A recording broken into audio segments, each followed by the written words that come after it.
Welcome everyone to the Mark Allen Coaching Zwift Group live chat right here on Facebook. It's getting toward the end of the season, isn't it? And a lot of you have had a lot of racing leading up to this point of the year. You've done a ton of training, and you probably have like that one big race coming up. Maybe it's a championship race. Today, here in the United States, we're USAT Nationals.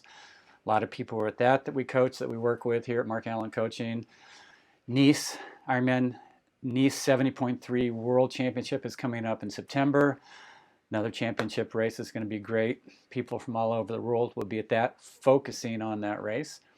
And then, of course, Ironman in October. So a lot of big races coming up, and I'm sure you probably have one or two that are going to be on your calendar between now, which is early August, all the way through maybe even November or early December. If you started training in January or February, you have you have this huge base of fitness that you have been building up. And the thing that is obviously most important to do is to figure out how to focus that huge volume of training into this one peak day that's going to happen at one given point on the calendar. You know, in training, you get to do today over again if it wasn't the best day in the world. When you get to a race, you've got that one chance. And so what I'd like to kind of talk about today are some tips and some ideas on how you can take all of this training that you've done and really bring it down into that laser focus so that it can pretty much ensure that you're going to have an amazing race at the big race at the end of your season. First thing to keep in mind as you go into these final 1 or 2 or maybe even 3 months of training is that because you are in better shape, you can go harder than you did earlier in the year. You know, when you're just getting in shape, sure, the workouts are, they can feel demanding because your body's trying to redo its fitness, to build its fitness, to go to a new level. Once you get fit, though, you are able to go a lot faster, a lot harder, and so the demand on your body is different. What's different is that the harder that you can go, the more recovery time you're going to need, not necessarily on the level of body repair, like muscle repair, because your muscles are strong. But what you will need more time, or you can need more time, is just to put the energy back into your body that you are able to put out now because you are so strong. So let me give you an example. You know, in the early year, you do a long run and you run a certain number of miles or kilometers. You do that same run late in the season, you're going to go a lot farther because you're more fit. The energy it takes to go that extra distance takes more time to put it back in. So what this leads to is that as you get closer toward the end of the year, yeah, it's really important to keep track of each day how your body's feeling. How are the energy reserves feeling? You won't feel sore necessarily, but you might start to get tired. And that's something that we certainly don't want to have happen as you're trying to build everything up for that last bit of the race. In the beginning of the year, let's say you had a peak race that you were targeting in June. So you start training in January and you do 5 or 6 months of really good base work, and then you go into your speed work, and then you taper down to that race.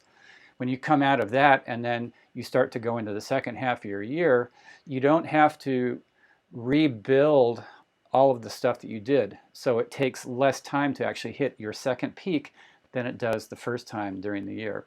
And so as you go into these final month or 2 or 3 months of your season, again, keep track of how your energy levels are feeling. Again, because you will be more fit, you will be able to go harder, faster. The energy demand on your body is going to be a little bit more. So you want to make sure that you're getting the rest that you need. Also, it's sort of counterintuitive, but don't feel like you have to be quite as consistent day in and day out as you are in the earlier part of the year when you're trying to build that fitness. It's already in there. Now it's just a matter of taking up that last little notch without you getting into an overtrained state. Okay, so that's the first thing to really monitor. I mean, this is a rule of thumb all throughout the year. Make sure you're not getting overtrained. Make sure your energy levels are good. But it can be especially uh, it can hit you really quickly at the end of the season because you are working at that very high end of what your potential is and your fitness level can be. One of the ways that you can spot something might be going on at this time of the year is if one day you have this incredible workout, you're flying. It's like you go hard and your body just wants to go harder, and then the next day you feel like you got ran over by a truck. If you start seeing there's these extremes of how you feel as far as really fresh or really exhausted, that's a sign that you're going over that overtrain line, and it's going to be very important to immediately cut back on your overall volume, cut back on some of the longer workouts so that you do freshen back up so that the energy reserves do go back in there. And keep in mind, when you're in really good shape, even doing a little bit of training will maintain that. Getting there is the hard part, and you've already done the hard part. Here you are, it's August, Northern Hemisphere people anyway. You have that fitness. Okay, so watch for extremes or big differences in how you feel day to day. Some days are going to be more taxing than others, and you should expect to be tired after a really long bike ride or a long run. But if you have this just epic day and then the next day you're completely exhausted, the difference between how fresh you feel and how tired you feel on a day-to-day basis, when that starts to get pretty spread apart, that's a sign. Back it down. You have a big race coming up. Don't feel like you have to stick completely to your training calendar that either you or your coach laid out for you. It's more important to be consistent in your energy levels, not necessarily super consistent in your training, but in your energy levels, so that when you start to go into the taper, you're going to be able to absorb it and you won't go into a big crash. That brings up the taper. When you start your taper down to your final big race of the season, one of the challenges is that you have been training and demanding more training, and demanding more of your body. You back it down for your taper. Mentally, that can be hard because all of a sudden you feel like, am I going to lose this fitness? Is it going to just evaporate?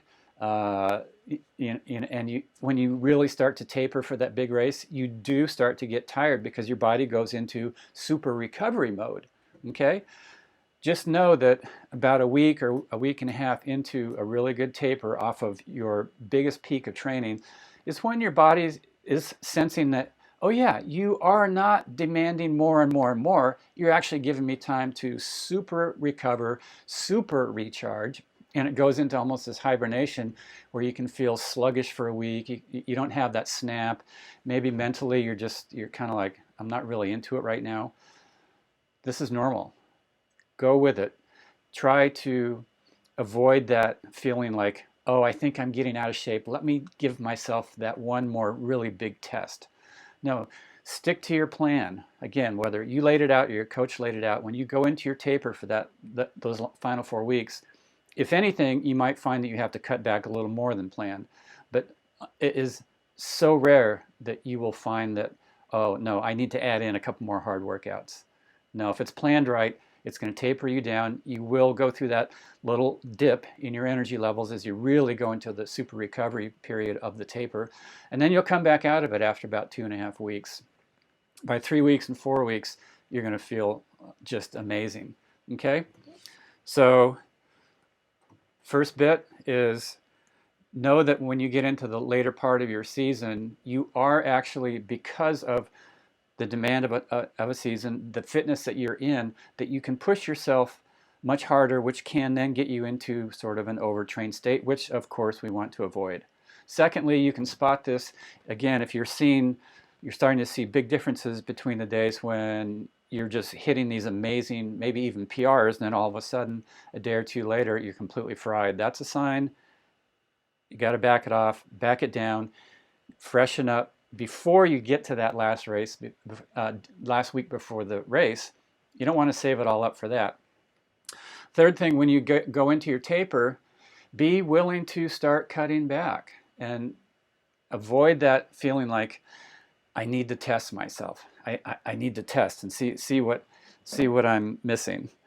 Okay, there was another point that I was going to talk about here. Oh yeah, start your part of getting fresh for the big race of the year is that you do get more sleep. You're cutting back on your training. You're demanding less of your body. The sleep that you're getting will help you to recharge. So as best as you can, when you go into your taper, really try and tune into your sleep.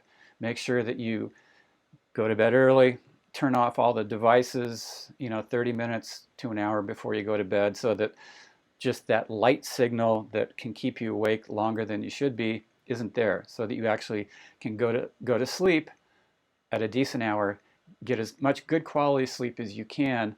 One of the biggest mistakes that a lot of athletes make is that they cut back on their training, and then they start, but they wait until race week to actually feel like, okay, now I can also charge up by getting more sleep.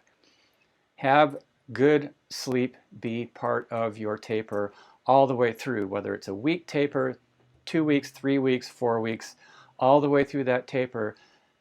Tune into your sleep and make sure that you do get good quality sleep. There's two reasons to do this. One, for sure, it'll help you charge up. You'll be in better shape. You'll be fresher on race day. The second reason is that when you start cutting back on training, if your sleep is getting disrupted and you're filling your nights with other stuff, you can actually get sick. And we don't want to have that happen, do we? Nobody wants to get sick the week before their big race. But sometimes with the cutting back on training, if the sleep isn't good and it's not enough, you can get sick. So please tune in and tune into your sleep patterns, getting to bed early. Try to have a couple days in the week where you don't have to set the alarm. You just get up when your body's ready. As you get close to the race, here's something that a lot of people do. Let's say that you qualified for Kona, you qualified for the Ironman World Championships, you qualified for the Ironman 70.3 World Championships in Nice, and that's going to be your last race of the year. A lot of athletes, before they get to the event, are asking me as a coach, what should I be doing the week after the race and 2 weeks after the race, and how much off-season time should I take, and should I stop training completely, or should I do some easy stuff? And it's like, wait a minute, you have this race to focus on. So as best as you can, place your entire focus on that race, on that finish line, and whatever will come next, that will be something, that's a discussion to have after the race is over. Of course, if you have a vacation planned after the race, that's great, but as best as you can, try to have your focus be your time focus end at the race finish. What comes beyond that, you can think about it, you can attend to it, you can plan it the day after the race, and then you can move on into your off season or maybe another fun race that you want to do later in the fall. I have had a lot of people, like I said, ask me 2 weeks out from Ironman or 2 weeks out from their qualifying race, what should I be doing in that week after the race? What races should I be putting in place after this one? If it's the biggest race of your year, again, have that focus, the time focus of how far ahead you're planning be only up to the race. Afterwards, then you can relax, you can plan, you can go on vacation, you can add in another race if you want, whatever it is. One of the reasons this is so important is that when you're thinking beyond the race, not only does it take away some of the focus of really dialing everything in for this one day, but it also becomes sort of like, it's almost like a pressure valve that's releasing some of the steam, which isn't the worst thing in the world. But if you're thinking, oh, well, after the race, and I've got this other thing that I can do, and this other thing that will be fun and distracting and give me some pleasure in my life, it makes it so that it almost makes that big race not quite as important. This was a hard one for me to learn. And probably the year that I learned it best was in 1995 at my final Ironman. I knew that that was going to be the last Ironman that I would do in my career. There was no day of triathlon where I would be doing an Ironman after October 1995.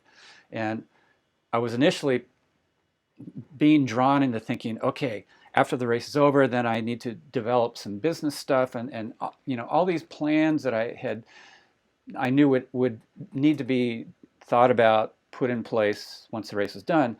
But then I could feel it was taking so much energy away from that endeavor that was so important for me. And so I just stopped all of that planning of what was going to happen after Ironman 1995. Ended up winning, barely, didn't catch Thomas Hellriegel till mile 23 of the marathon. An amazing race, a story for another day. But again, keep your focus, your planning focus, only up to the very end of the race. And then afterwards, then everything else can unfold for you.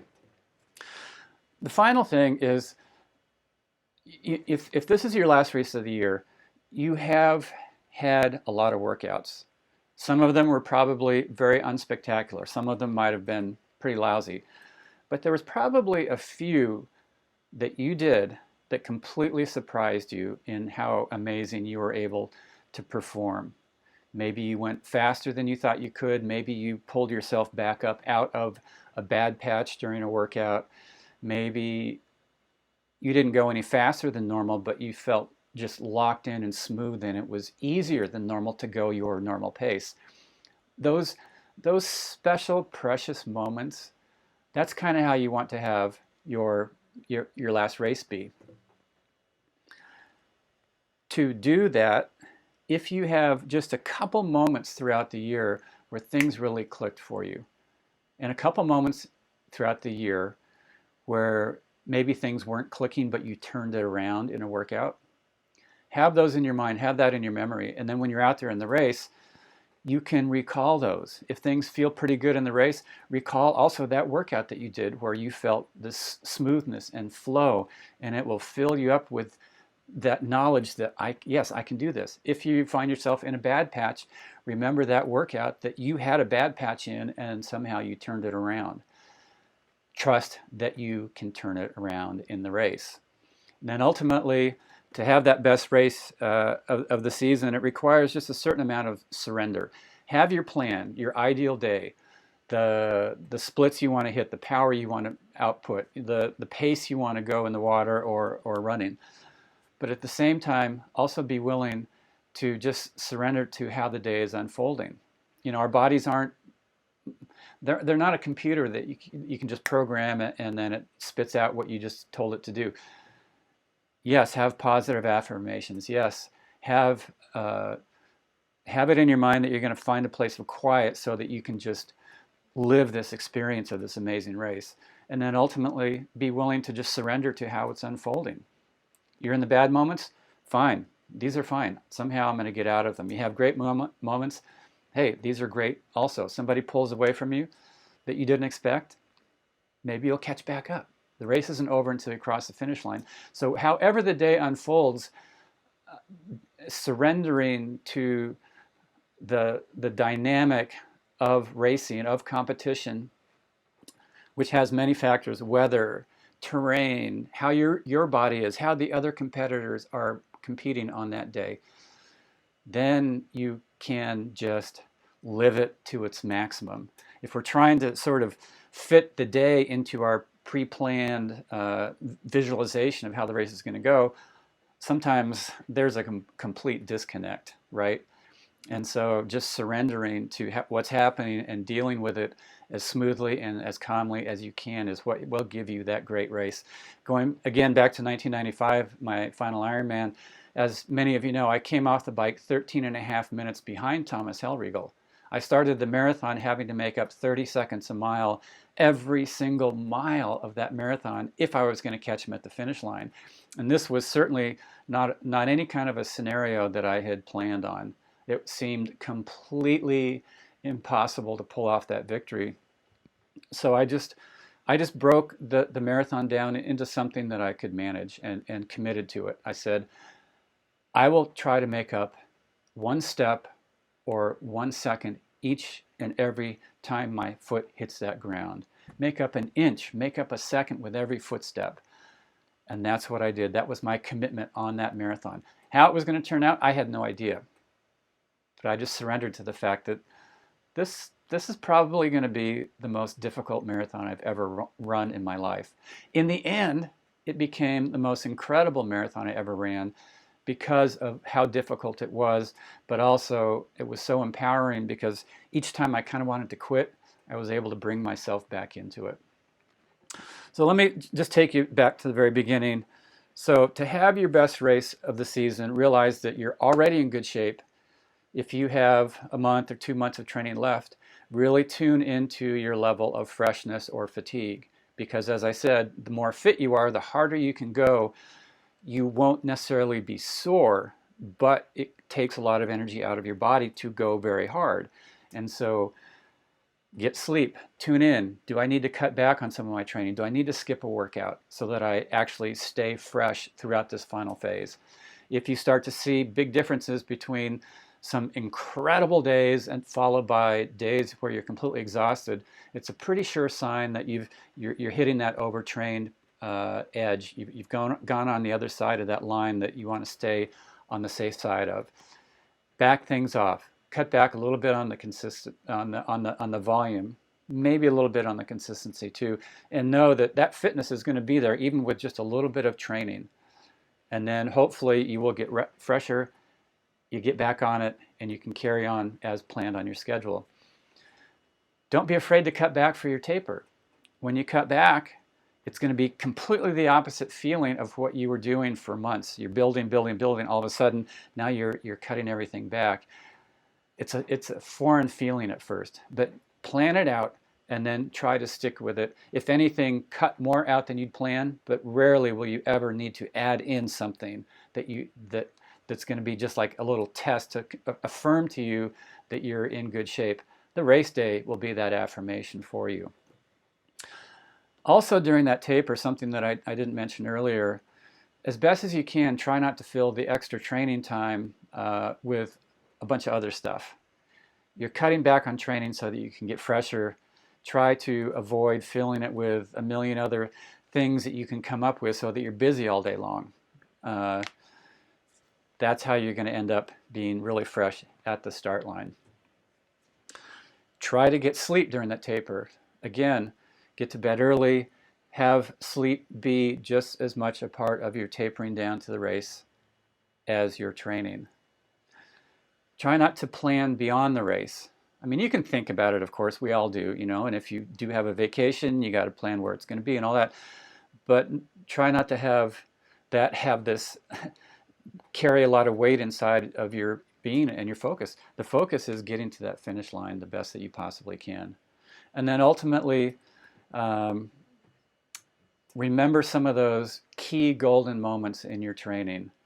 Again, whether they were days where everything clicked and you were just in that amazing flow, or maybe they were days that started out pretty lousy and you turned them around.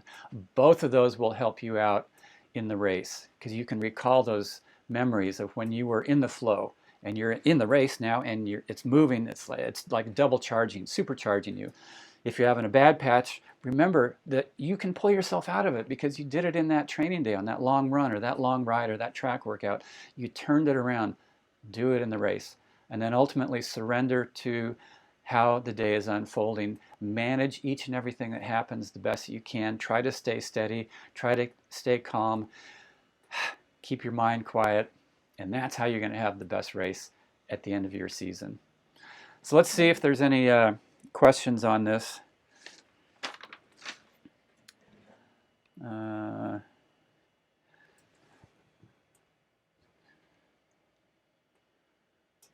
Looks like I must have covered it pretty good, or else none of it made sense.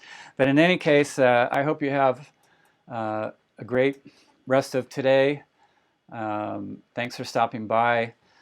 Have a great rest of your season. If you have any questions about this last little stretch, please, you can post right here in the Mark Allen Coaching Zwift group, or you can just email me direct, mark@markallencoaching.com. I'm always happy to help out with what questions I can answer of yours, help you get there, have one of the best races of your season, have that last one be the best race of your year, something that you'll remember forever. Mark Allen from the shed where I do shed talks. Have a great weekend. Thanks for stopping by. We'll see you next week.